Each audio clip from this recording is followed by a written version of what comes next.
I got to interview stage and like I said, trash. I am drowning in student debt, but absolutely no private education around here. Hi, hello and welcome back to my channel. This is like the 6th time I've tried to film this. My phone keeps running out of storage. Anyway, welcome back. I hope you are well. I was supposed to film this video yesterday to have it live on Sunday the 27th, but I made the executive decision instead to have a nap. I went out on Friday night because I had a big deadline. As you can tell by these bags, I am super tired. I had about 10 hours sleep across 3 nights. So yes, I made the most of handing in my deadline and getting some good feedback by having a few drinks. Apologies that the background is messy. I was going to try and film on my armchair over there, but the lighting was just horrific. It's not much better here, but it is a little bit better. Sorry for that thing falling off the wall and just general ugliness. And secondly, I am using this mug. I absolutely love it, but I accidentally smashed the handle off, which is so sad. So I am sorry about this, but it's so cute and we now have less than a month until Christmas. So thought it was perfectly suitable to bring out my Santa mug. So as you can tell from the title, today's video is going to be a story time of how I got to Oxford. I got here a bit of an unusual route. So I don't have a master's degree. I jumped straight from my bachelor's to PhD. I failed 2 of my A-levels, that was 4. I failed 2 of my A-levels and I was expelled from school in year 11. So a bit of an unusual journey here, but I think it's important to speak about and to potentially inspire those of you who are interested in applying but don't know if you kind of qualify academically or whatever. So yes, I'll be talking you through my whole education until I got to PhD. I'm not sure how long this video is going to be, but I do have a little piece of paper that I wrote some notes on. Sorry. And I also asked you guys some questions on Instagram, so I have got my iPad here ready to scroll through those later. Before I get into it, if you have any questions about anything, either pop them down below or drop them to me in DM on Instagram. I'll put my handle on screen somewhere. I am much more active over there than on here, so if you would like a quicker reply, please drop me a DM. Sorry, this video is going to be so jumpy around and everything as I remember things that were literally years ago. Let's get into it. I hope you find this useful. So I am going to start right back at primary school. I'm sure it doesn't really matter, but I moved from London to Kent when I was in year 2. So I went to 2 different primary schools. They were just normal primary schools, not private or anything. Absolutely no private education around here. In Kent, there are still grammar schools, which are kind of the bridge between, I think, normal state schools and private schools. We don't pay for them, but they are only, I think, in Kent and a few other counties across the UK. So when I was in year 6, I did the 11+ test and the Dover Grammar School for Girls entry test, and I actually passed both. So I got into Dover Grammar School for Girls, otherwise known as DGGS, or Flaming Trash if you're me, because it was basically a bin. I met some really great friends there and I had some really funny times, but the actual school was not great, and unless you were a goody two-shoes, they didn't really do very well for you. I am by no means a massive misbehaviour, but I'm also not perfect Peter, so me and a lot of the teachers didn't get on, which is a shame. I was there from year 7 to 11. I will put on screen my GCSE results that I got whilst there, and alongside doing my GCSEs I didn't do anything extracurricular. So I started Bronze Duke of Edinburgh or DPhil award, but I dropped out. I couldn't be bothered to do it, and I didn't do anything extra. I kind of just did my classes and lessons and then had fun. But in year 11 I actually got into a fight with a girl and I was excluded from the school. So I couldn't go to school for I think it was about 2 weeks. But I was excluded from school for misbehaving. I was told by one of my teachers that I was not welcome back to the school because of my attitude and my behaviour. So on results day, I was handed my GCSE certificate and I did very well. She came over to me and asked me if I actually wanted to stay at the school. and I'm sure you can imagine what I said. I said no. So my time at DGS was over. I then moved to a school called Simon Langton in Canterbury. It was a boys' sixth form. So in the UK, when you've done your GCSEs and you start your year 12, so your A-levels, schools that have previously been segregated, so boys and girls, generally become mixed. So I moved to Simon Langton Boys School, which is one of the best schools in Kent, but the journey there was so long for me. It was taking like 3 hours a day of travelling. Some of my best friends now are actually from that school. The journeys and the teaching there didn't suit me, so I left. And instead I moved to Dover Grammar School for boys. So that was kind of the sibling school to Dover Grammar School for girls, and it was a lot closer to home. Although the school was rated Ofsted needs improving, the teaching there was not great. It had no money, but really enjoyed my time there. I'm just gonna have a quick look at my paper and make sure I'm not missing anything. I went to Dover Grammar School for girls from 2010 to 2015, and I did my A-levels from 2015 to 2017. Year 12, which is the start of your A-levels, started at AS level, geography, biology, chemistry and maths, and I also did an EPQ. EPQ is extended project qualification, and you basically write a big essay on a topic of your choice. It can be used in university applications if unis are kind of tossing up between you and another. They can look at the relevance of it and what you got and stuff. So they are completely optional, but I chose to do one. Because I was thinking of applying for biology, I kind of focused on a biological topic, and I chose the title, "Is it morally and ethically sound to hold animals captive for human benefit?" Even though I got an A in maths and an A star in statistics at GCSE, I found it so difficult. And I asked the teachers at Dover Boys if I could drop it, and they said no, because I was also not doing great at chemistry either, and they didn't want me to kind of fail both, I guess. It was strange logic from them, but they didn't allow me to drop maths. So I was also the first year where they stopped AS levels being a thing. So for those of you who don't know and don't do them now, there used to be exams at the end of year 12 and year 13, but my year was the first year where they scrapped the year 12 exams. But I paid to enter them because I wanted to show school that I needed to drop maths because it was hindering my other subjects. And lo and behold, I did the exams, and I got an A in geography, an A in biology. I got an A in my EPQ as well. But then I got an E in chemistry and a U in maths. Chemistry was just horrific, and maths, I sat in 2 of the exams crying, and I didn't even write my name on the paper. I then had a meeting on year 12 results day, so when I got those results, with the school, and basically said I have to drop maths and carry on chemistry, because I was kind of erring towards doing biology at uni, and at that point I thought I needed chemistry to get in. Fun fact, I did not. School eventually let me drop maths, so for year 13 I continued with geography, biology and chemistry, and I'd done my EPQ, so I just had the 3 subjects to focus on from then. I worked my off in year 13, and I also very kindly had a chemistry tutor paid for by my parents, and she was super helpful. And when I got to A-level results day, I was blown away, and I opened the envelope because I got an A star in geography, an A in biology and a B in chemistry. And I still to this day am unaware of how I got from an E, nearly failing, to a B in chemistry. For those of you who aren't doing chemistry A-level, it is so difficult. Whilst I was doing my A-levels, was obviously applying to universities. I always knew that I wanted to go to university. I applied to the University of Leeds, Southampton, Nottingham, Sussex and Hull, I think. Yeah. And I got offers for all 5 of them to do biology. My one to Hull was unconditional, and the others were all conditional. For UCAS in the UK, when you apply to universities, you have to put a firm and an insurance choice. So your firm is the one that if you get the grades to, you will go to, and then your insurance, if you don't get the grades, you will go to.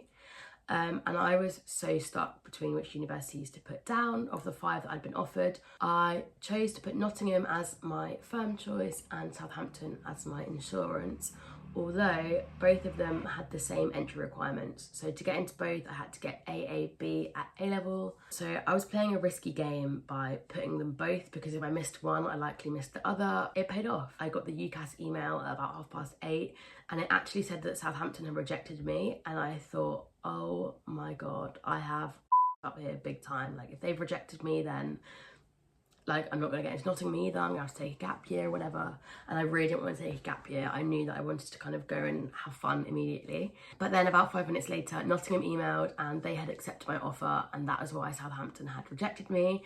So a whirlwind of emotions, but I still remember the feeling now. I ended up getting into Nottingham with A star, A, B, with one of the A's being my EPQ, and I started at Nottingham in September of 2017. Nottingham was genuinely the best 3 years of my life I have ever had to date. I will add the modules and stuff that I did on screen along with the grades that I got, so I think it will be split into first, second and third year. The majority of my projects were ecology and conservation based because that's my main area of interest. I'm not a big human anatomist or biologist. I don't really do genes and cells and stuff, just not my forte. Like I said, I was at Nottingham from 2017 to 2020, so my final year was from October of 2019 until July of 2020. Obviously, COVID started around then. I'm gonna sneeze. No, I'm not. We as a university were the first to bring in the no detriment policy, which meant that whatever you had up until a certain date, you couldn't get below in your entire degree, so long as you passed every module from there on. And the majority of exams were cancelled. So I was actually blessed by COVID because I already had a first, because I'd done quite well earlier on. I got 72% overall in my degree. I think if I'd have had exams and stuff, all of mine were cancelled, I think I would have got lower than that. So in all honesty, COVID really did help me out. And it meant that my final term was spent with my friends in my house, having the best time because we'd all secured grades that we wanted and were happy with on our kind of final transcript. If anyone's considering applying to Nottingham, I would recommend it 1,000,000%. I had the best time. Alongside my degree, I did do quite a lot. I worked at the SU. There was a student union shop there and I worked there for 3 years. It was super fun. If you have the capacity to, I would 1,000,000% recommend getting a job in your SU at your uni. It's a great way to meet people, and yeah, they often pay really well. I worked about 12 hours a week, and I also really got involved with Biology Society. So first year I was fresher rep, second year I was social sec, and final year I was president. This was a big thing that I put on my Oxford application because I think it shows really great time management, and that is a key skill at PhD and postgrad level. Also, during my undergraduate, I did an internship at Turner & Townsend, which is actually a construction company. I wasn't sure what I wanted to do post uni, and I'm still not sure, and I'm back in uni. So if you are freaking out that you don't know what to do, don't. I promise you everything will work out. And I was a assistant project manager for 10 weeks. It was amazing. I got such good experience, and I got to work at St Paul's in London, which was super fun. I think that having an internship really helped my application. They kind of show motivation and drive. Even if they're not related to what you want to do, it shows that you're willing to kind of give up a bit of your free time, or your summer in my case, to work and get experience, and it was super rewarding and got paid well.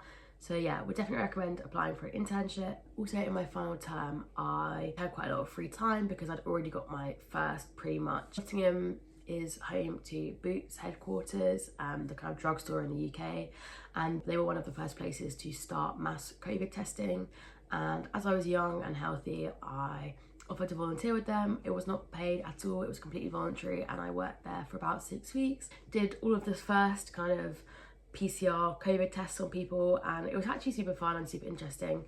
So that was another great thing that I could speak out on my CV and my application, because it kind of showed, yes, motivation and willingness to do things. When I graduated in July of 2020, it was the middle of COVID, and I had always known I wanted to do a PhD, but I wasn't really sure even where to start, and I was certain that I was going to have to do a master's first. But because it was the pandemic and stuff, I decided to take a year out and kind of gather myself. The thought of starting somewhere new in the middle of lockdowns and stuff just wasn't my thing. I don't think I'd have coped very well with it. So yeah, I took a year out and I actually started just working in Waitrose because I didn't really know what to do, where to start or whatever, and working part-time meant that I could kind of work on my applications for masters alongside earning some money. And I actually then started to figure out that you didn't always, in STEM, in humanities it's quite different, you majority of the time have to have a master's, but in STEM you don't have to have a master's as often if you have other research experience. I'm really sorry, my grandma's ringing me. I'm gonna have to stop and then start filming again in a minute. I'll let you go, honey bun. I just wanted to say hello. My grandma is actually one of the cutest people on this planet. Anyway, back to it. I was really pernickety about where I wanted to go for masters and all of that. In the UK, you can't get a maintenance loan. You can only get a loan to put towards the actual tuition fees. So this really meant that I was kind of hindered by where I could apply, because it either had to be in London so that I could live with my dad whilst kind of doing the masters, or somewhere that was relatively cheap. But I also really didn't want to have to dip into my savings to pay for things. I just really didn't want to do that. I think it's really unfair, and I don't think the UK system is correct, but regardless, had to work with it. So I started looking at masters in London in biology and ecology and conservation, kind of as a panic masters before I started a PhD, because I'd known from the age of genuinely about 12 that I wanted to do a PhD. I remember saying to my best friend Hannah that one day I will do a PhD, and she was like, okay girl, yeah, you will. So I always knew I wanted to do one, but I wasn't sure whether I'd do it kind of undergrad, masters, PhD, or undergrad, take you loads of years out and then do one after having a job.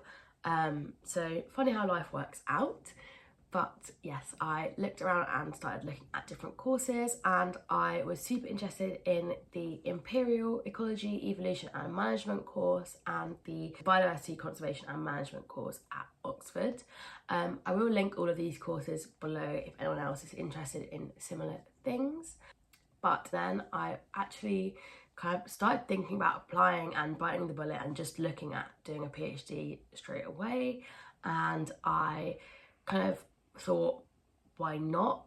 So whilst on my year out and whilst I was applying, I also undertook some courses and did some volunteering with different organisations in relevant kind of areas to help beef out my application, because I actually didn't have that much kind of wider experience aside from my undergraduate degree. So I started volunteering with the RSPB and my local group in and around where I lived, and I was their conservation, education and fundraising lead. I volunteered there for about 8 months, and it was super good experience, and I met some really cool contacts in kind of the field of conservation in the UK.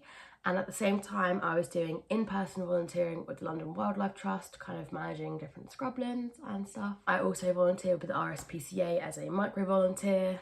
Again, I'll add all of these to the description below, all of the roles and stuff. But I basically did some digital work for them on social media and answering surveys. I'll talk you through some of the courses that I did whilst in my year out as well. So to kind of beef out my applications, like I said, I didn't have much research experience, so I just searched for courses and day kind of things online that I could do and talk about at interview. Included things like MOOCs, which are basically massive open online courses. The majority of them are free, and they're just really great courses that range from beginner level to advanced level in so many topics. I did some QGIS mapping, tropical coastal ecology, logical and critical thinking, aquatic mammals, biological systematics, and going places with spatial analysis. So kind of a bit of a range of topics there, mainly biology, but super relevant to what I will be doing. And then I did some online sessions looking at bringing back water voles, rugged oil beetles and hedgehog ecology, just little random things to kind of get a bit more experience. Before I applied, I actually emailed a few potential supervisors from the Department of Biology to look at whether they were accepting PhD students or whether they would be in the near future, and some of them replied and some of them did not. Of those that replied, they recommended that I applied to the DTP and not straight for the DPhil, which is why I went and applied to the DTP. Sent off my applications, I applied to the Imperial Masters, the Oxford Masters, and I also bit the bullet and applied to the Oxford NERC DTP, which is a doctoral training program. I'll add that down below as well. It's basically a 4-year PhD, and the first year is kind of a training year, and this is where a lot of people without masters go to kind of get onto a PhD course. When you apply to the DTP, you do have to add a potential project, but you don't have to add a research proposal because the first year is kind of not rotations but training, and you get to meet different supervisors. So that is why I've never had to write a research proposal. And I also was in contact with a potential supervisor at Imperial, but that kind of didn't come to fruition. I didn't get my application sent off because he basically said that I probably didn't have enough experience to go straight to a PhD, and he would recommend doing the masters first, which is completely made sense. For the Oxford applications, I had to send off a CV, a piece of written work, and my transcript. So the piece of written work I actually sent off was a reworked essay from my undergraduate degree on the genetics of zoo conservation. So I sent off my applications for those and kind of just waited whilst working at Waitrose and stuff. I got an offer for the Imperial Masters, which was great because that meant that I had something planned for the September, and I was super chuffed about that. And I then got an email saying that I had an interview for the DTP, which was super, super exciting. But the interview went horrifically. It was me against, or not me against, but me and 5 interviewers. It was super daunting. It was online because it was kind of still COVID times, and it just really wasn't great. The interview was only 10 minutes long and it was really quite overwhelming. I normally perform quite well in an interview, but this time I did not. I knew immediately that I hadn't got in. So lo and behold, a few weeks later, I got an email saying, unfortunately, you haven't got in, which it was fine. I kind of had accepted my fate that I was going to Imperial, and I still hadn't heard back from the Oxford BCM course. But about a week later I did, and I also was rejected from that. So I kind of had it in my heart that I was going to Imperial, and I'd kind of come to terms with that, and I was super, super excited. But I actually then, one random Thursday, was on my way to a shift at Waitrose in my dad's car, and I got an email from who is now my current supervisor saying, "Hi Katie, I see that you didn't get onto the DTP, but I'm still super interested in supervising you, so would you like to do a PhD instead?" And my jaw hit the floor. I honestly was like, yes, 1,000,000%. So I replied, I think almost instantly, like, yes, I would love to. What's the process of kind of applying?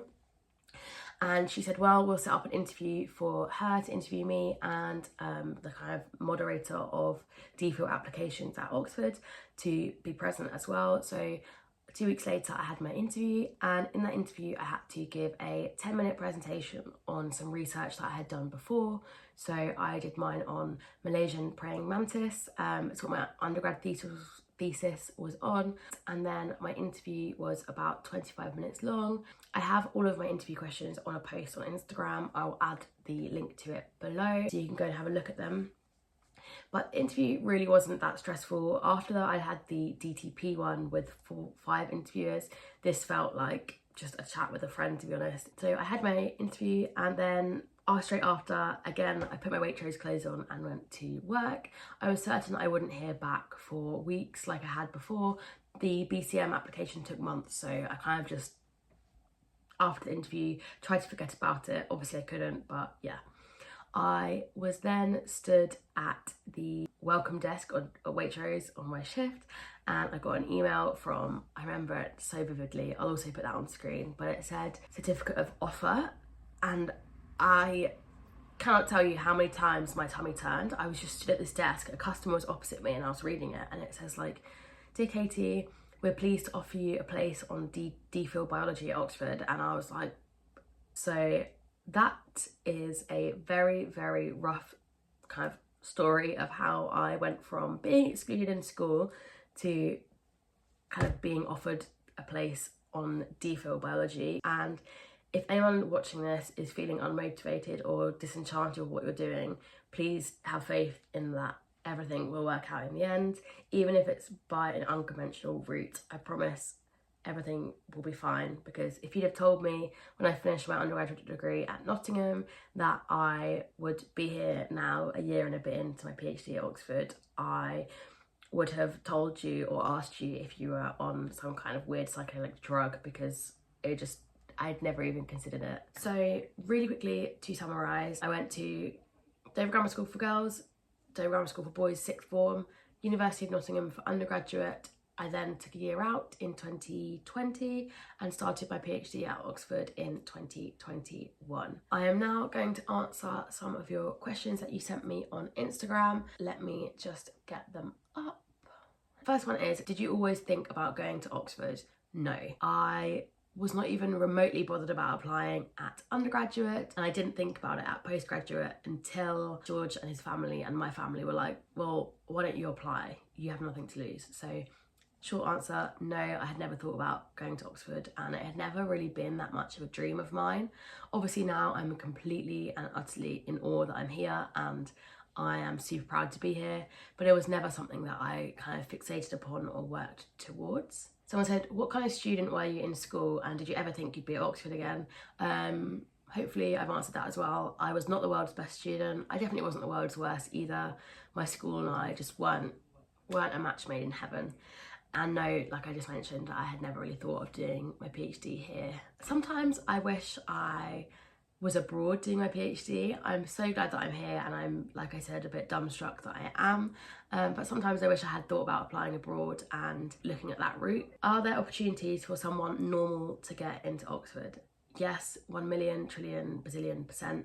Like I said, I am from a normal working class background. I was eligible for free school meals. My parents are separated, so I have kind of two different sides. But yes, I was primarily eligible for free school meals, and I am what I would call normal. I work from the age of 16. I am by no means privately educated.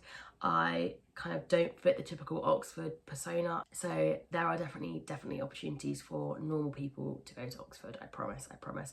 And also it's becoming much easier. It's still not great. The accessibility here is still not where it should be, but it is improving, and there are more and more scholarships for those from financially challenged backgrounds. So definitely look at those if you are thinking of applying here. Do grades really matter to get into Oxford? Yes, I think that kind of goes without saying, and that's kind of obvious, but there can be exceptions. So for example, my 2 failed A-levels didn't really sway my application that much. What other sources to be relied upon to know about the courses and scholarships? Definitely the Oxford website. I'll obviously put that below. When you apply, you are automatically considered for 2/3 of the scholarships available here, especially at postgraduate level. So a lot of them you don't have to send in a separate application for. And look at departmental websites. That's where they often post kind of opportunities and stuff. So yes, definitely have a look on there. Also academic Twitter. If you just search Oxford and then the course you'd like to do, often some things will come up on there. How did you come to select the PhD programme you are currently on? I basically saw my supervisor's work and got really interested in that, and knew that I wanted to do a PhD. I was never really sure what in. It just kind of all fit together. So there was never really a moment where I was like, oh my god, I want to do nature-based solutions and stuff. But I did some research upon them, looked at what my supervisor was working on and what the lab group were working on, and kind of figured that I would like to be part of that. What research experience did you have before your PhD, and how did you go about getting research experience? I only had the work that I did at undergraduate, so some of my like thesis modules and stuff. I didn't have any extracurricular or any experience outside of university, but I did kind of get experience in-person conservation and kind of working online with different ecology and conservation companies. What would you say was the most important to have or showcase to get into Oxford? I think good academic potential, so a good history of grades and stuff. They are super important, and also a great variety of other skills, so organisation, time management, ability to deal with big workloads. So one of the things that I spoke about a lot in my application was that I was doing my undergraduate degree whilst having a job, whilst doing some stuff with Biosociety, so I could really show that I managed my time well and still managed to get first. And I think that capacity really helped in my application and in interview. I made it super obvious that I had been working for such a long time, so I will quickly reel off some of the jobs that I've had. Being a crew member at McDonald's, customer service assistant at Primark, sales assistant at Screwfix. What do you think really made your application? I'm not sure, it's very difficult to tell. Every application is different. Did you apply for other PhD programs? Like I said, I half applied to Imperial but kind of didn't actually fully submit because the potential supervisor said that I probably didn't have enough experience, which is completely understandable. So not formally, no. Why did you choose Oxford? Obviously, once I got in, I was kind of gobsmacked that I got into Oxford, like the Oxford University, and it felt silly to bother applying anywhere else because I got in here, so why would I want to go anywhere else? And I was fortunate enough that I could live with George's family, so that played a huge swing on kind of where I wanted to be, and it all just kind of worked out and fit together really well. Why didn't you go for a master's? I tried and I got into one, but I also got into a PhD, and I always knew I wanted to do a PhD, so it just made sense me kind of skipping the master stage just worked out for me. But if you're not sure that you want to do a PhD, I would definitely recommend looking at doing masters, because they are really great ways to kind of figure out if you want to go into research or not. Do you have to be published to get into Oxford? No, I still don't have any authored publications, first or beyond. I have nothing to my name. Did you email professor before applying? Yes, when you apply, you have to drop emails to potential supervisors. I sent out a few very short feeler emails with a little bit of background about me and what I'm interested in. Do not make these emails long. Potential supervisors are incredibly busy people who have very little time to be reading essays and stuff. So keep it short, attach a copy of your CV, be polite, and say you're looking forward to hearing back from them. So I emailed with a little bit of background about me and kind of what I was interested in, and then that's when I got encouraged to apply to the DTP. Doing an application without a potential supervisor, I don't think would get you very far, because then they would have to kind of retrospectively find someone to supervise your potential project that you're interested in doing, and unless someone has agreed to do it, then I struggle to see how that would work. But it may potentially, maybe I'm completely wrong. If you are kind of wondering whether you will get in if you apply, my recommendation would be just apply. There is absolutely nothing to lose. I never thought in a million years that I would be here, so bite the bullet, send your application, and fingers crossed. Okay, so my phone keeps running out of storage and I really need to run quite soon, so I'm gonna have to wrap up this video pretty quickly. I hope what I have spoken about is helpful. If you have any questions, please pop them down below or DM me like I said, and I will get back to you. Thank you so much for watching, and I will see you next time. Adios.